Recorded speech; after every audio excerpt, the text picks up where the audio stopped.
Young Master, talaga bang pinapalaya mo ang taong yun? Oo. Paano pwede yon? Iniisip ko kung paano ko haharapin ang taong yon. Paano? Hindi ba madalas na gusto ng taong yon na magpanggap na bilang Panginoong Longjun? Mag-iisip tayo ng paraan para maiparating ang balita na ito sa tenga ni Panginoong Longjun. Siguradong magagalit siya. Eto, magandang palambas man ito. Ngunit mataas ang posisyon ni Longjun sa Daksha. Isa siyang alamat ng pinakamakapangyarihang mandirigma. Hindi niya iniintindi ang isang karaniwang tao. Huwag kang mag-alala. Ang Azure Dragon War God sa apat na mandirigmang Diyos, may utang siya sa aking ina. Kung tutulungan niya tayo at magsalita ng kaunti lang, hindi man sigurado sa 100%, may 80% na pagkakataon na hihingi ng tulong si Longjun. 80% ay posible. Ang talino ng Young Master. Agad akong pupunta upang imbitahan ng Azure Dragon War God. Sige, sabik na akong makita. Kapag nalaman niyang harapin niya si Panginoong Longjun, ano ang magiging ekspresyon niya? Belan, Juju, at ipaalam sa aking ina na siya'y buhay pa. Sabihin sa kanya para maipatawag niya ang 3 Battle Kings ng pamilya upang tumulong sa akin. Opo. Tara na. Yeshwan, huwag mong sisihin si Yen'er tungkol sa pagkakahiwalay. Kung may sisisihin, ako ang sisihin. Pinapaboran ko siya ng sobra. Kaya, ganito ang nangyari sa kanya ngayon. Ninang, kung hindi dahil sa pagligtas ninyo at nininong sa akin noon, siguro patay na ako noon. At siya rin ang aking kinakapatid na babae. Paano ko siya sisisihin? Tungkol sa kanyang desisyon, nire-respeto ko yun. Kayo talagang dalawa. May kapalaran pero hindi nagkakatugma. Yeshwan, sa mga nagdaang araw, huwag kang lalabas. Huwag ka rin lalabas mag-isa. Dapat mag-ingat ka sa lahat ng ginagawa mo. Ngayon, ang pamilyang Yi ay natagpuan ka na. Sigurado sila ay gagawa ng paraan upang ikaw ay alisin. Naiintindihan ko, Ninang. Si Yewoshwang, ipinapakalat ang chismis sa lahat ng dako. Ikaw ay nagpapanggap bilang Longjun ay gusto pang manipulay ni Azori Dragon na pabagsakin ka ni Longjun. Gagawin ko ang sarili kong pagkamatay? Hindi ko akalain maiisip niya yon. Kung ganun, gagawin natin ang nais niya. Xiaolong, pinuno, sabihan mo si Ye Wuxuang. Nagalit na ako ngayon. Pagkatapos ng banquet ni Junlin, personal kong papatayin ang kaaway ko na nagpapanggap sa akin. Naiintindihan ko, pinuno. Pinunong Yeshwan, may isa pang bagay. Sa ilagang hangganan, may mga nalalabing tribo pa rin na nagkakagulo. Ano pong gagawin? Pumunta ka mismo kasama ang 4 na madiringmang Diyos upang bantayan ang hilagang hangganan para sa akin. Pagkatapos kung makuha ang aking paghiganti, ay panahon na para kolektahin ang lahat. Opo.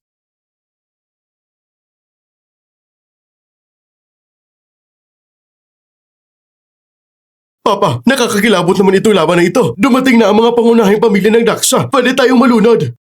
Yan'er, ipapakilala ko sa inyo lahat. Ito ang pinakasilangang mandirigmang bituin ng kasalukuyang batch ng Daksha Military Academy. Si Xuan Yan'er, siya rin ang aking maging asawa. Isang estudyante ng Panginoong Longjun. Ganun kabata pa na mandirigmang bituin. Napakaganda ng kinabukasan niya. At dahil estudyante siya ni Longjun, ang babaeng ito, sa hinaharap, maaari siya maging isang mandirigmang bituin ng henerasyon. At baka pa nga, mauna pa sa 4 na mandirigmang Diyos. Hindi rin imposible. Ngayon, ang pamilyang Yi ay konektado na kay Longjun. Kaya mula ngayon, posibleng mabilis silang umangat sa taas. Ang mga taong ito dati ay hindi kumabot ang antas. Ngunit iyon ay dahil lamang ako ay naging estudyante ni Longjun. Kaya ako ay iginagalang ng marami. Yan ang pakiramdam ng kapangyarihan. Balang araw, ako, si Xuan Yan'er, ay maaari ring maging tulad ng aking guro. Isang salita ay kayang magpasimula ng kapalaran ng bansa. Isang salita ay kayang magdala ng kapayapaan sa lahat ng dako. Mga panauhin, tanggapin ang utos ng hari. Ay aking pangunahing pamilyang Yi ang mangunguna. Ngayon, hinihiling ko sa lahat na umupo ayon sa inyong rango. Maghintay tayo sa pagdating ni Longjun at ng kanyang kamahalan. Magpalakpakan! Sa mga Jamlin Banquet, hindi nagpapakita si Longjun. Ngunit ngayon ay preso na siyang dumating dahil sa'yo. Sino itong tao? Bakit siya nandito? Yeshwan, bakit ka nandito? Siyempre, para dumalo sa Jamlin Banquet. Sa tingin mo ba, lahat ng dumalo sa Jamlin Banquet ngayon ay mula sa pinakamakapangyarihang pamilya ng Daksha? Anong karapatan mo na makapasok dito? Mayroon ako imbitasyon. Bakit hindi pwede? Yeshwan, ngayon ay araw ng aking pagiging estudyante kay Longjun. Pinabalaan kita, huwag kang manggulo. Ano sirang bagay naman ito? Kung gagawa ka man ng peke, gawin mo ng mas totoo. Nakita mo ba? Ito ang tunay na imbitasyon. Lahat ng ito ay gawa sa ginto.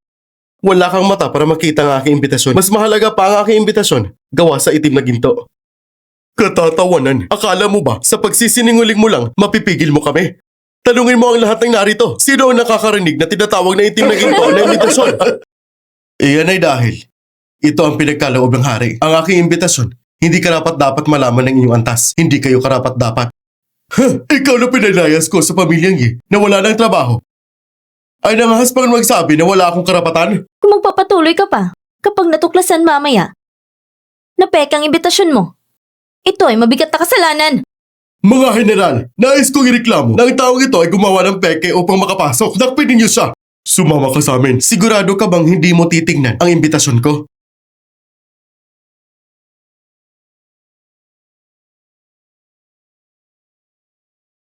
Malugod na tinatanggap si Ginoong Yi.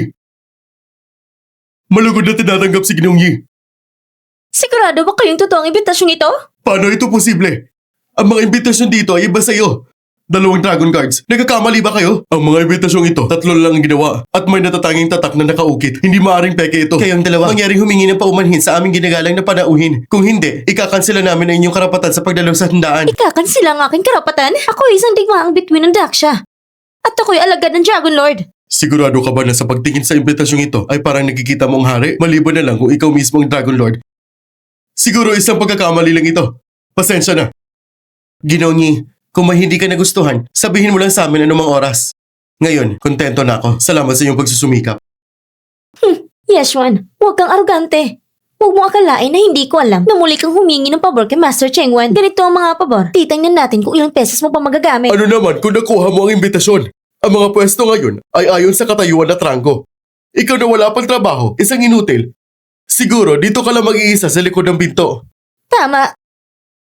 Ito ay isang mundo na hindi mo maaabot. Lahat ng pagsusumikap mo para makuha ang pwesto ay mauuwi sa pakiramdam na ikaw ay isang tagalabas lamang. Hindi maganda, no? Gusto mo ba ganito? Dahil sa pagmamalasakit ko sa iyong ina, matuto kang umupo sa lupa at umikot na parang aso. Iyan ang gawin mo at maaari ko isaalang-alang ang ilagay ka sa pinakaunang pwesto. Sumusobra na kayo! Tama na! Ang mga pangkat na ikatong antas ng pamilya ay nasa dulo. Ang mga pangkat na ikalawang antas ay nasa gitna. Ang mga pangkat ng unang antas ay nasa unahan. Ako naman, ako ang pinakamataas sa buong Daksha, ang Dragon Lord. Saan ako uupo?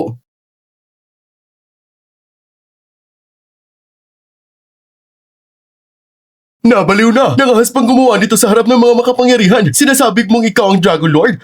Kapag kumalat ito, walang makakapagligtas iyo. Yeshwan! Bumaba ka agad dyan! Ako ang Dragon Lord. Bakit pa ako bababa? Xuan Yan hindi ba't nais mo akong gawing guro mo? Narito na ako. Bakit hindi ka pa lumuluhod bilang alagad? Tama na, Yeshwan! Hindi ba't kinikimkim mo lang ang galit dahil pinawalang bisa ko ang ating kasunduan? Kaya mo ginagawang ganitong paraan para ipahiya ako. Sige, nakuha mo na ang gusto mo. Kung kontento ka na, maaari ka nang umalis. Xuan Yan alam mo ba ang ginagawa mo? Siyempre, alam na alam ko. Mga Ginoo, ang taong ito ay nagpapanggap bilang Dragon Lord at ang parusa ay kamatayan. Hinihiling ko ang tulong ng lahat upang sabay-sabay siyang hulihin. Kapag dumating ang aking guro, ako mismo ang hihingi ng gantimpala. Handa kaming hulihin siya para sa general! Tigil! Ha! Naglakas loob kapag lumaban. Hindi ka ba natatakot kapag dumating ang pinuno ng bansa at ng Dragon Lord? Papatinan siya mong angkan. Sa aking mga kilos, hindi ko kailangan magpaliwanag sa'yo. Ikaw! Andito na ang pinuno ng bansa! Malugod naming sinasalubong ang pinuno ng bansa!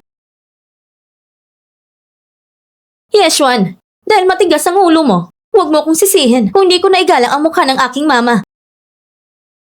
Pinuno ng bansa. Pinuno ng bansa, ang taong ito ay paulit-ulit na nagpapanggap bilang Dragon Lord. Hinihiling kong parusahan siya ng pinuno. Sinasabi mo ba siya ay nagpapanggap? Tama. Napakalakas ng loob mo! Lumuhod ka! Napakalakas ng loob mo! Lumuhod ka! Hindi ko alam kung saan ko kayo nasagasaan. Ang nasagasaan mo ay hindi ako, kundi siya. Siya? Siya nga ang Dragon Lord. Ano pang hinihintay mo? Bumagsak ka na't lumuhod bilang alagad. Gusto mo akong gawing guro niya? Bakit hindi ka sumasang-ayon? Kung ayaw mo, ang pwesto ng hiniral, maaari kong piliin muling ibang karapat-dapat. Sasang-ayon ako.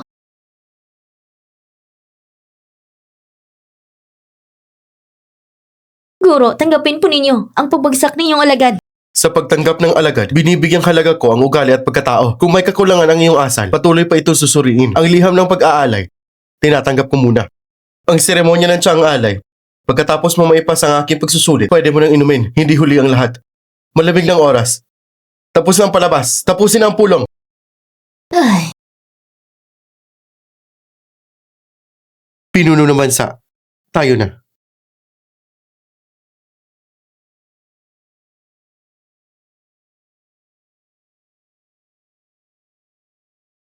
siya nga ay totoong Dragon Lord. Ano nga bang ginawa ko dati? Nakakatawa naman. Ang selebrasyon at seremonya ng alagad, dapat ay doble ang saya. Ngunit sa huli ay naging katawa-katawa lamang. Ang pamilya Xuan, walang paningin. Hindi nakilala ang tunay na dragon. Sinasabi na dati may kasunduan siya sa Dragon Lord, ngunit ipinawalang bisa niyang kasunduan at pinili niyang makasama si Yuo Shuang. Tumahimik ka! Tumahimik kayong lahat! Hindi siya ang Dragon Lord. Naloko kayong lahat. Ngunit tumating ang pinuno mismo. Paano pa magkakaroon ng peke? Joven na leader. Alam kong hindi ka kontento. Ngunit nangyari na ito. Tanggapin mo na. Ngunit hindi ninyo kilala ang tunay na dragon. Hindi ko kayo sinisisi. Ang ibig mong sabihin, nakita mo ang Dragon Lord? Tama. Ang aming pamilyang Yi, matagal na nakipag-ugnayan sa isa sa 4 na dakilang mandirigma. Si Qinglong Mandirigma nakipaglaban sa Dragon Army. At narinig niya na may humingi ng pangalan niya. Nagpapanggap at nagsisinungaling na nasira ang kanyang pangalan. Hindi magtatagal. Siya mismo ang lalabas at papatayin ang magnanakaw. Sasabihin kaya ng Dragon Lord na papatayin niya ang sarili niya? Paano naman ang pinuno ng bansa? Hindi naman niya tutulungan si Yashuan. Meilan, Zuzu, sabihin niyo sa kanila saan nga ba nila ng pinunong bansa ang taong yon? Ginoong mo, sumama ang tao yun sa pinuno ng bansa, pumasok sa silid ng palasyo. Naiintindihan ko na. Ang tunay na intensyon ni Yashuan ay hindi pala kay Chengwan ang direktor, kundi sa pinuno ng bansa. Siya ay paborito na pinuno ng bansa. Alam ko na, nung sinabi kong pawalang bisang kasunduan, wala siyang ipinakitang reaksyon. Matalino, hindi ba ninyo napansin? Maraming nawawala sa kasayahan ngayong araw. Sinasabi mo ba ang 4 na dakilang mandirigma at si Chengwan direktor? Tama, kakakuha ko lang ng balita. Nagkaroon ng kaguluhan sa Hilagang Lupain. Ang 4 na dakilang mandirigma at si Qinghun ay pansamantalang ipinadala. Sa ganitong malaking pangyayari, hindi ba personal na dumating ang Dragon Lord sa Hilagang Lupain? Muli ay niloko na naman niya ako!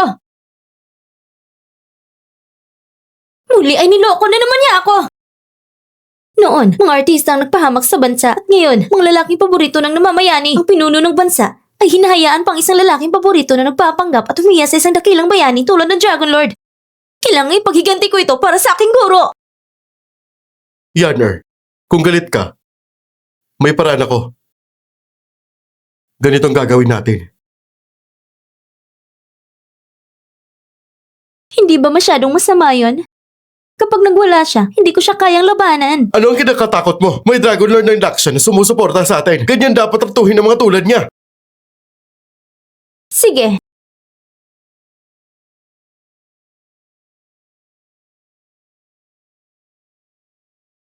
Yes, Juan.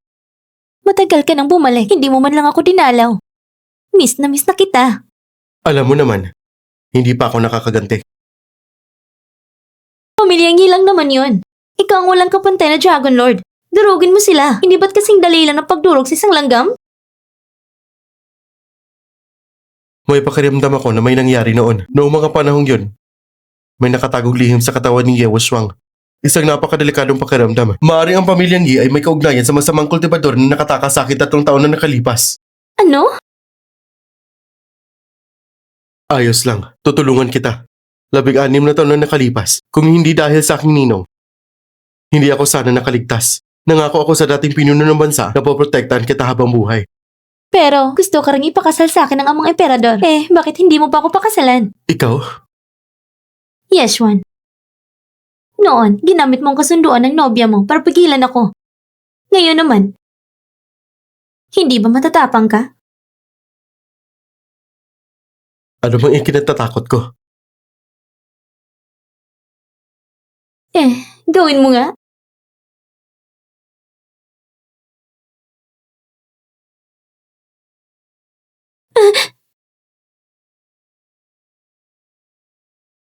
Hindi ka ba dapat magbantay sa hilagang hangganan?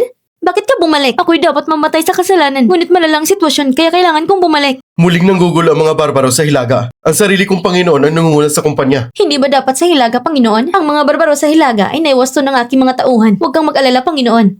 Sige, Si Ewaswang kasama si Binibini Xuan ay hinukay ang puntod ng iyong ina. ano? Naghahanap siya ng gulo. Agad na ipatawag ng 4 na dakilang mandirigma at ang 100,000 mandirigmang hari. Opo.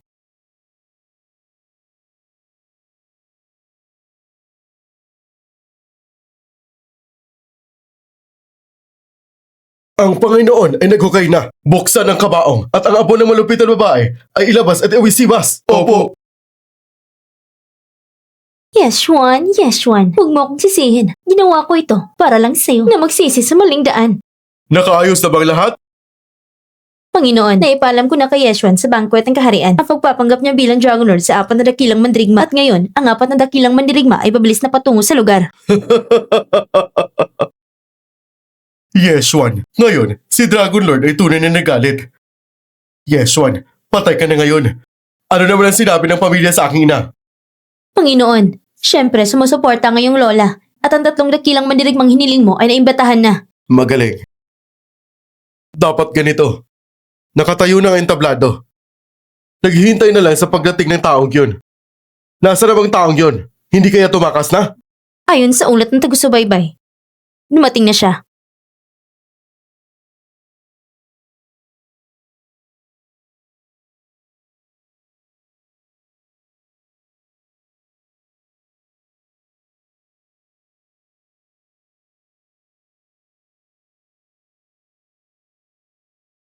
Nag-iisa kang aakyat dito. May lakas ng loob ka.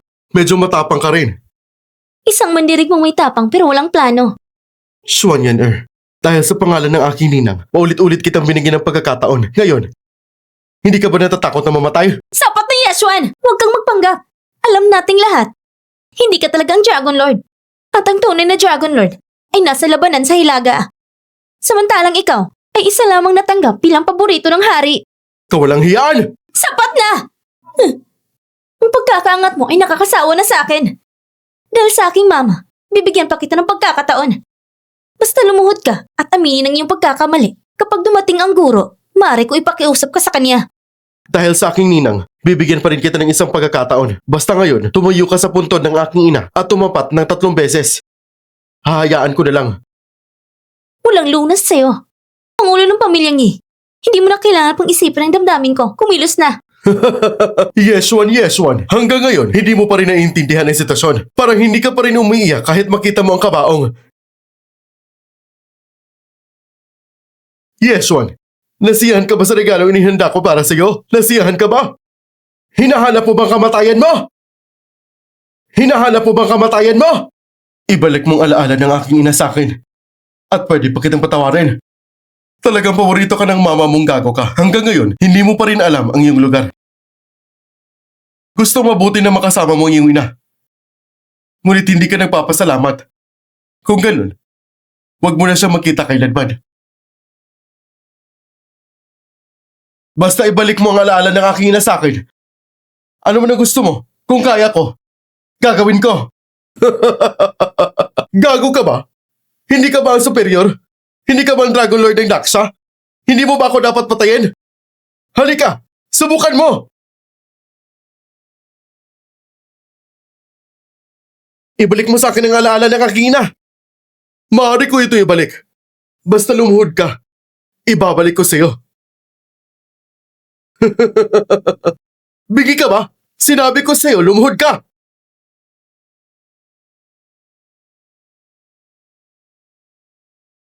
Dragon Lord ng Daxa, isa ka lang walang kwentang tao.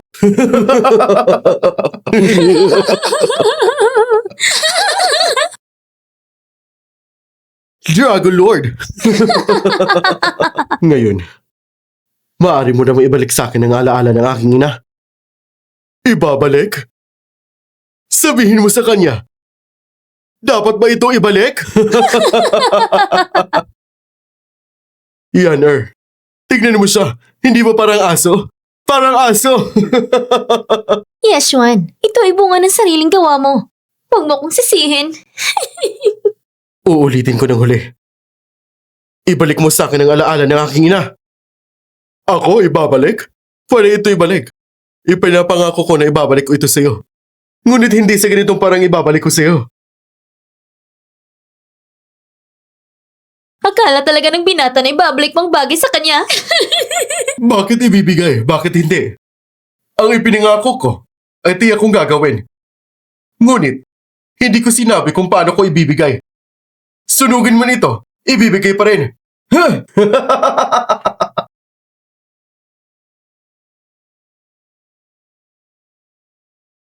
Basta't hindi ka na mabubuhay ngayong gabi. Hinahanap mong kamatayan mo. Ngayon, pagbabayaran mo ang ginawa mo. Ngayong araw, pagbabayaran mo ang ginawa mo. Anong balak mo? Yes, Juan. Alam mo ba ngayon kung saan ka nagkamali? Harangin niyo siya! Harangin niyo siya! Huwag mong sasaktan ang aming pinuno! Mamatay kayo! Maylan! Sujo! Yang apelido mo! Pinatay mo sila! Huwag kang magmadali. Ikaw ang isusunod ko. Gusto mo akong patayin? Huwag kang mangarap! Nasa na 3 na kilang mandirigma! Iligtas niyo ako!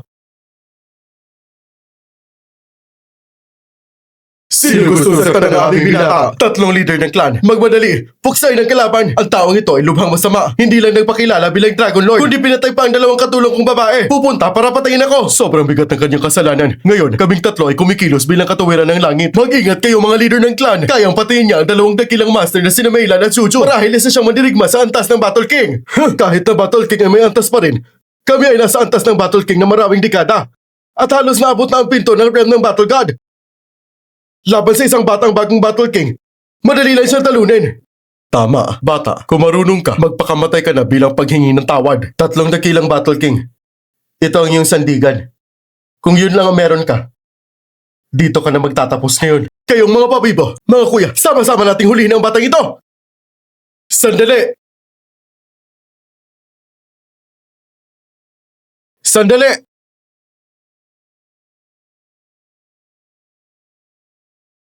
Bakit nandito ang 4 na Battle God? Pinag-uunuan in order territory ng 1,000 Battle King.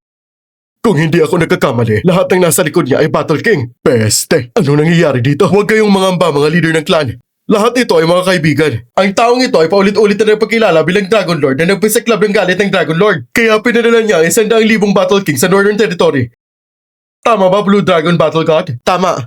Ang Dragon Lord, sa oras na ito, galit na siya. Yes, Juan. May 100,000 Battle King sa aking panig. Anong laban mo? Gago! May tapang ka pang lubaman sa akin? 4 na Battle God, 3 leader ng clan, at lahat ng Battle King ay kunin ng taong ito para sa Dragon Lord. Laban sa batang ito, hindi na kailangan ng tulong ng lahat ng sundalo. 3 kapatid ko na ang bahala. Tama, mangyari ang mga Battle God, ipagdiwang ang tagumpay para sa angkan ng Yi. Maaari.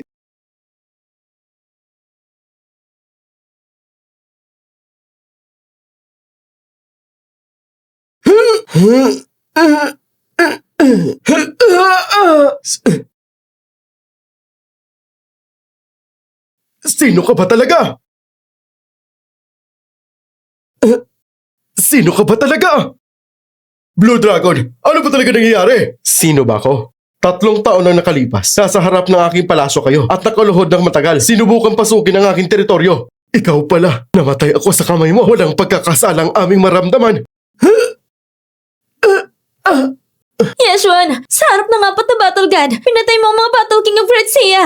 Gusto mo ba maging kaaway ng buong mundo? Oo, mga Battle God. Agad niyo siyang hulihin. Sigurado ka bang susunod sila sa'yo? Ito, Blue Dragon.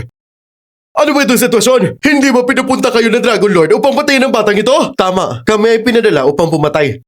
Ngunit hindi siya, kundi ikaw. Bakit? Sabihin mo bakit! Blue Dragon, White Tiger, Vermilion Bird. Black Tortoise. Apat na battle god, nagsisilbi sa Dragon Lord. Nagsisilbi sa Dragon Lord. Dragon Lord? Talaga namang siyang Dragon Lord? Ano bang nagawa ko? Talaga bang ikaw ang Dragon Lord ng Great Sea? Kaya, ikaw at si Blue Dragon ay nagkaisa maglatag ng bitag laban sa akin. Ang layunin na yakitin ako mahulog sa patibong! Tama. Sa wakas ay napagtanto mo na. Mga tao, Panginoon ng Kananggi, si Yi Wushwang, nagtangkang patayin ang Dragon Lord. Tama. Hindi. Huwag mo akong patayin, Yashuan. Dragon Lord, hindi mo ba gusto malaman kung paano namatay yung ina 16 na taon na nakalipas? Sasabihin ko sa iyo lahat, huwag mo akong patayin. Magsalita ka. Tinatanong ko, maaari mo bang huwag mo akong patayin? Wala kang pagkakataon na makipag-usap tungkol dito. O magsalita. O mamatay. Sinasabi ko, lahat ay sasabihin ko. Ang pagkamatay ng iyong ina ay walang talagang kinalaman sa akin. Ang gusto kong patayin ka ay dahil lamang sa posisyon mo bilang pinuno ng Angkanangyi. Simula pa nun, ang matanda ay inuuna kaysa sa bata. Iinom ka ng kapurasahan. Hindi ako nagsisinungaling. Isipin mo, 16 na taon pa lang ako noon. Paano ko pwedeng patayin ng iyong ina? Ang pagkamatay ng iyong ina ay isang aksidente lamang. Blue Swan, ikwento mo sa kanya ang lahat ng nalalaman mo.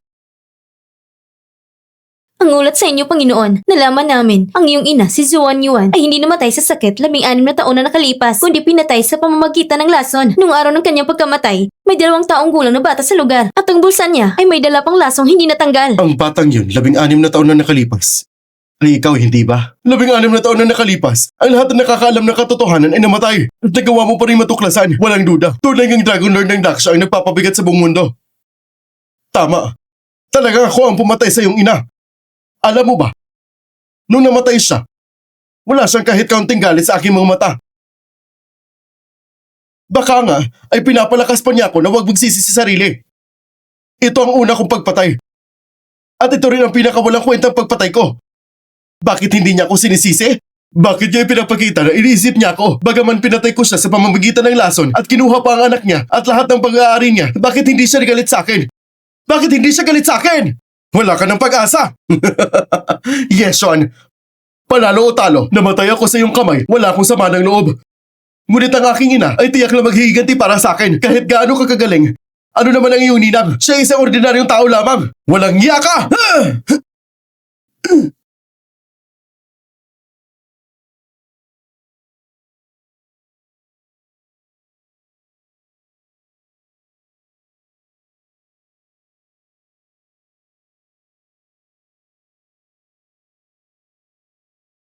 Ibalik ang larawan ng aking ina hanggang sa pinakamainam ng kanya altar. At itago ng maayos ang kanyang mga abo. Makikipaglaban ako sa hari. Upang sa loob ng 3 araw, mabuksan ang imperial na libingan ng Daksha. Opo, tama. Iulat mo rin sa akin ang bawat kilos ng Angkanangyi. 16 na taon na nakalipas, si Ye Wushwang ay bata pa. Ngunit nagawang gumawa ng ganitong kasuklam-suklam na lason. Hindi ako maniniwala. Pagkatapos mailibing muli ang aking ina, titiyakin ko ang lahat ng may kinalaman dito ay magbabayad ng kapalit. Opo, oo nga pala pinuno. Paano natin haharapin si Miss Yan'er? Ang ama ng batang babae ay namatay noon para iligtas ako. Ngayon siya ay ganito na. Hindi natin may iwasang maging responsable. Ibalik niyo siya. Opo.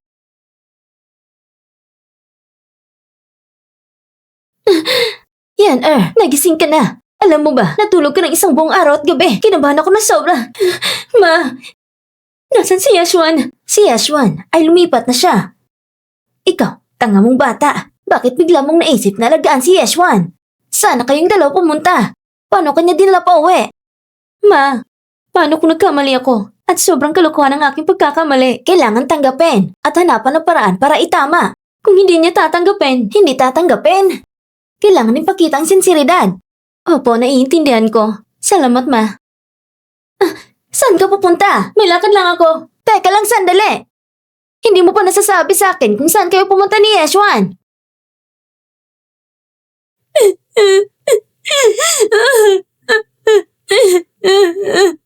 Ama!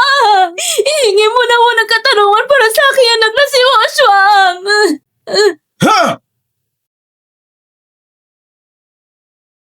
Hindi ba't sabi ko sa iyo na batayan siya? Siya ang pinakamahalagang bahagi ng aking plano. Kung siya ay mamamatay, paano ko makokontrol ng ang kananggi? Ama, nabigo ako magbantay. Ipataw niyo ang parusa sa akin.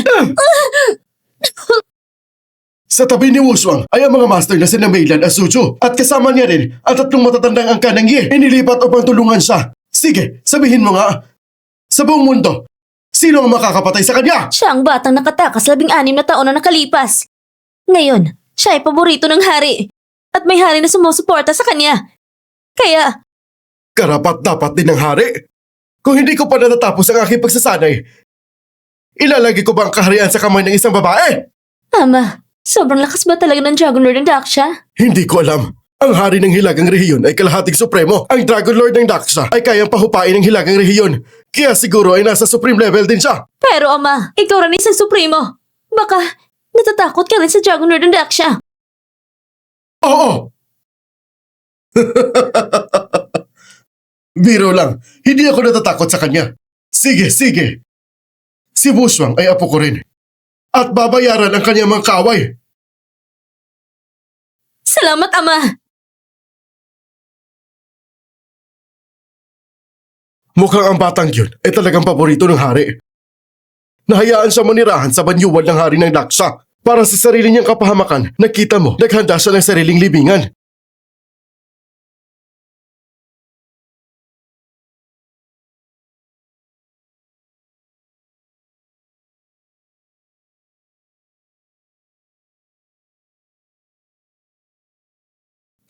Ito bang tirahan ng Dragon Lord? Alam ko, ang nagawa ko ay napakalaki. At alam ko ng pagkakamali ko. Pakiusap, bigyan mo pa ako ng pagkakataong magbago.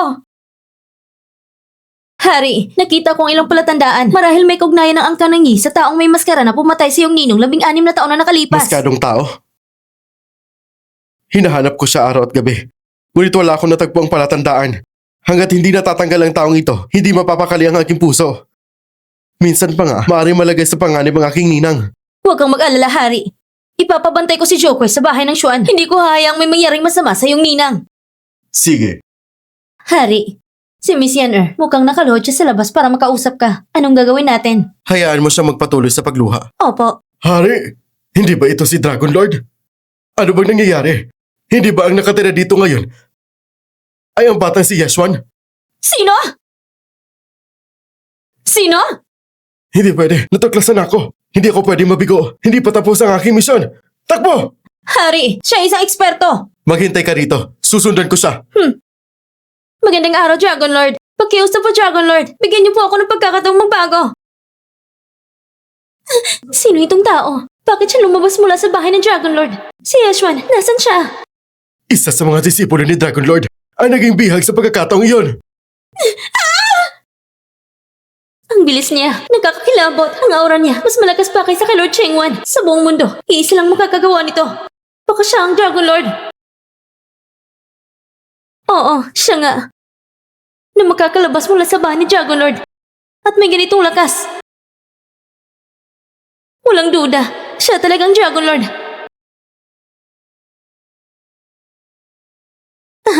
Alam ko na. Muling naloko ako ni Yeshwan.